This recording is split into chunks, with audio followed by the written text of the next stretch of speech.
नमस्ते दोस्तों। आज बहुत ही एक कॉमन स्किन के बीमारी के बारे में बात करूंगा। ये बीमारी शायद इतना कॉमन है कि हम सभी में ये कभी ना कभी तो होता ही है। इस बीमारी का नाम है इंटरट्राइगो। इस बीमारी में क्या होता है, हमारे स्किन के जिस जिस जगहों में स्किन फोल्ड्स रहता है, यानी जहाँ पे स्किन के साथ स्किन का कांटेक्ट रहता है, स्किन के साथ स्किन घिसता है, फ्रिक्शन होता है, उस एरियाज में, जैसे हमारे कानों के पीछे, हमारे गले में, हमारे बगलों में, लड़कियों के ब्रेस्ट के नीचे, इंगुइनल रीजियंस में, बटक्स के बीच के जो क्लिफ्ट है वहां पे, उंगलियों के बीच में इत्यादि, इन जगहों में स्किन के साथ स्किन का फ्रिक्शन होता है और हॉट एंड ह्यूमिड कंडीशन में इन्फ्लेमेशन हो जाता है।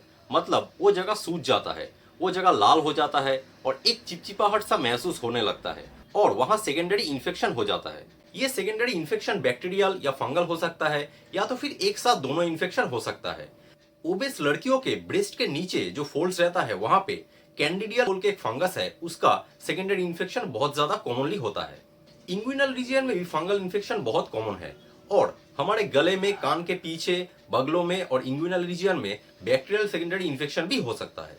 फंगल इन्फेक्शन की वजह से वहां बहुत ज्यादा खुजली होता है और बहुत ज्यादा ईचिंग और स्क्रैचिंग की वजह से उस एरिया के स्किन का जो बैरियर या प्रोटेक्टिव फंक्शन रहता है वो खराब हो जाता है, जिससे वहां पे और ज्यादा सेकेंडरी इन्फेक्शन होने का चांसेस रहता है।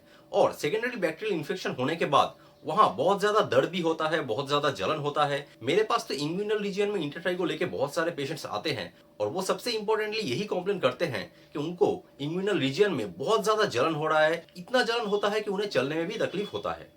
लेकिन ये कोई ऐसा बीमारी नहीं है दोस्तों जिसको आप घर बैठ के ठीक कर सकते हैं।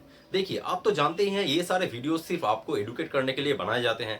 ऐसे वीडियोस देख के कभी भी खुद के ऊपर कोई भी ट्रीटमेंट का इस्तेमाल मत कीजिए। सेल्फ मेडिकेशन को ऑलवेज अवॉइड कीजिए। ऐसा कोई बीमारी अगर आपको होता है तो आप जल्द से जल्द एक क्वालिफाइड डर्मेटोलॉजिस्ट के पास जाके दिखाएं, ताकि इस बीमारी को, इससे सिमिलर दिखने वाले और भी जितने सारे बीमारी है, जैसे इन्वर्स सोरियासिस, एरिथ्राज्मा, सेबोरिक डर्माटाइटिस इत्यादियों से इसे अलग किया जा सके और जल्द से जल्द इसका ट्रीटमेंट किया जा सके, ताकि इससे कोई कॉम्प्लिकेशन आपको ना हो।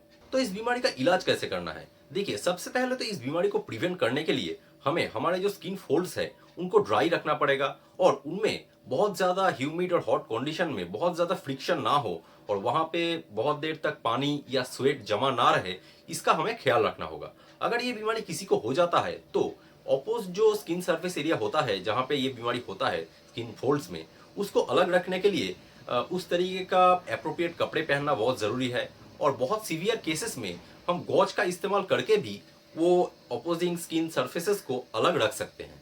सबसे पहले तो सेकेंडरी बैक्टीरियल इन्फेक्शन और सेकेंडरी फंगल इन्फेक्शन को ठीक करने के लिए हम लोग एंटी फंगल या एंटी बैक्टीरियल खाने का दवाई और लगाने का क्रीम इस्तेमाल करते हैं।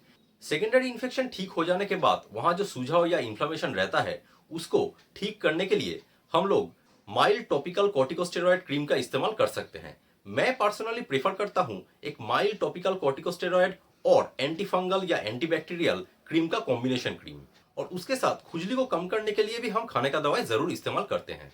आई होप ये वीडियो आपको अच्छा लगा हो। तो चलिए मिलेंगे अगले वीडियो में, तब तक नमस्ते।